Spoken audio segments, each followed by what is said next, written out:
Back the man the renowned. In a world colored by anticipation and joy, there exists a unique cue reserved for the miracle of new life. It is a palette filled with the soft pastries of nursery walls and the warm glows of parental smiles. Deji and Dija are currently in this world. Their heart beats every second in anticipation of the new life that is bringing forth from within Dija and the excitement of impending parenthood. However, on the day the child was born, what seemed like an unending wait turned into shock as the baby came out with blue eyes. The news of the birth of a blue-eyed baby spread all over the village like wildfire. People quickly gathered to witness the unusual birth because in the village, it is a taboo to give birth to such babies. They were considered as outcasts and not allowed to mingle with any other person. Outside the fact that Aminatu, as the baby was later named, was blue-eyed, she was also called Obi. Even her own mother couldn't find the grace to be under her daughter's true worth, as she was governed by societal standard of beauty. And as time went on, Aminatu was taken to go and live with her grandmother because her parents couldn't bear the hurt from seeing her being treated differently in the village. She cried. She ran after her parents, begging them not to leave her alone. But what can she do? She was only a little child.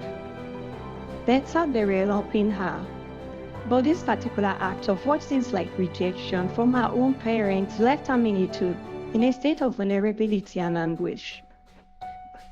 Her grandmother was a very wise woman whose words carried the wisdom of generations past. She said to her, "My child, don't let the world define you. You are not different, you are only unique. Listen, you don't need the whole world to be anything in life. You only need to believe in yourself and trust in your abilities. Love yourself unconditionally and bear it in mind that you too are deserving of happiness and fulfillment." The pain pierced through her tender heart like an arrow piercing through a right throat. But Aminatu took solace in the comforting words of her grandmother. Aminatu used to ignore all the taunts and channeled all her energy and time into making beautifully crafted artworks. She also derived joy in little things of life, such as the beauty of a blossoming flower and the cheerful chirping of birds around her on a chilly day. This is to confirm the saying that when life throws lemon at you, you make lemonade out of it.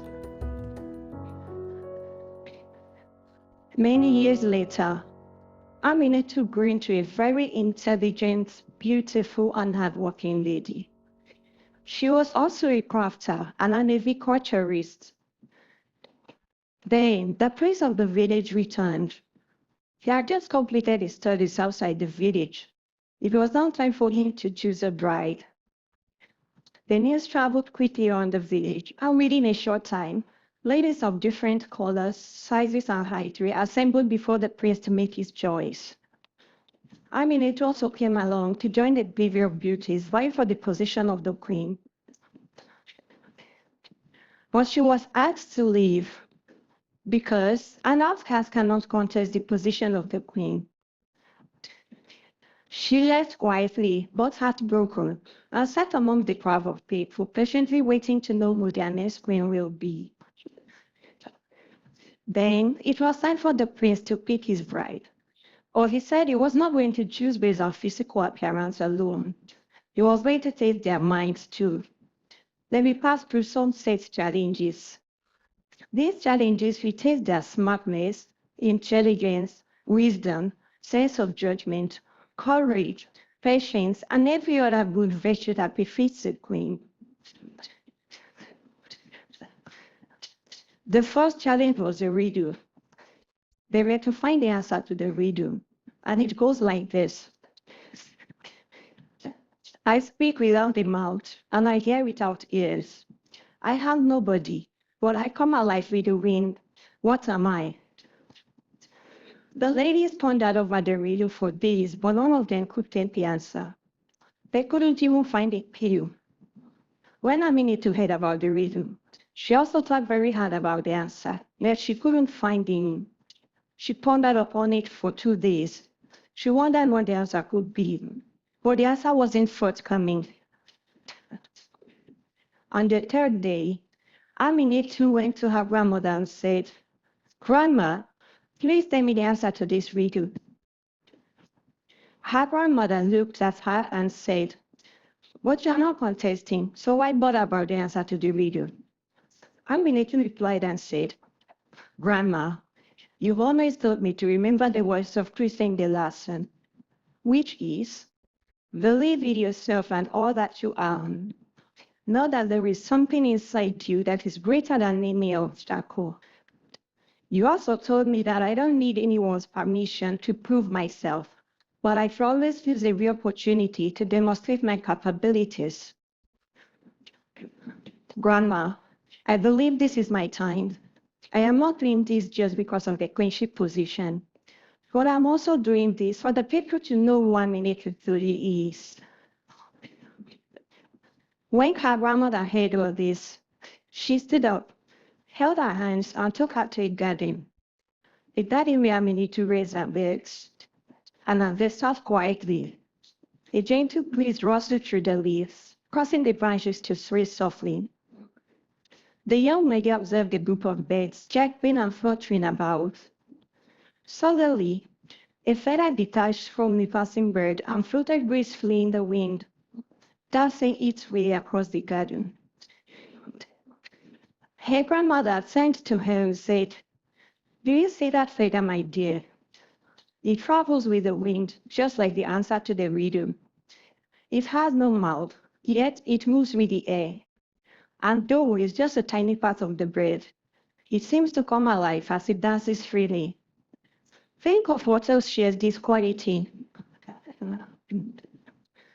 Aminatu thought hard for a while. Then she screamed in excitement, "I think it's an echo, Grandma, because an echo resonates within a physical form or tries with a sound, just like the breaks in the garden." For 4 consecutive days, the other ladies couldn't still find the answer to the riddle. And on the 5th day, which was the last day of this first phase of the challenge, Aminatu raised her hand from the crowd. "I know the answer to the riddle," she said. Everyone turned and looked at her surprised. Then an elder shouted, "Shut your mouth up. You can't speak here. You're not supposed to be here in the first place." But the prince, who saw what was going on, quickly intervened and told them that there is nothing like an outcast. And in the course of his sojourn in the most civilized world, began to realize that everyone was born free and equal. He said he hasn't come back to change the laws of the land, but once these laws start affecting the people negatively, then such laws should be amended or even abolished. Besides, these laws were made by men, so they can be changed by men, he added. So he ordered Aminatu to speak up. Aminatu did not only say the answer to the riddle, but she explained it using the figurative context of birds her grandmother used earlier. The people were amazed by her intelligence and smartness. The prince was captivated by her eloquence and beauty. Aminatu won the first stage of the contest. Therefore, she was officially asked to join the contest. Then it was time for the second challenge. The prince asked the ladies to go into a maze and find the flower. The flower is hidden in the maze. The first lady to bring the flower passes the second stage of the challenge. So all the ladies went into the maze and started searching for the flower. They searched the whole day but couldn't find it. They were frustrated and hungry, including Aminatu. Then they made up their minds to go back. But then, it had struck Aminatu. One of the life lessons her grandmother told her about determination was that you can still find the flower growing in a field filled with thorns and weeds. With this realization, Aminatu turned round and observed the part of the maze where everyone avoided because it was filled with thorns. Then she dared to go there. Aminatu carefully searched that path, and within a short time, she saw a blooming lily among the thorns. At that moment, she realized that her grandmother's words were not just mere words, but a guide to life journey. Aminatu plucked the flower and took it to the prince. By this time, Aminatu was already gaining the admiration of some of the villagers. All this made the other ladies very angry, and they became envious and jealous. Then they started to bring her down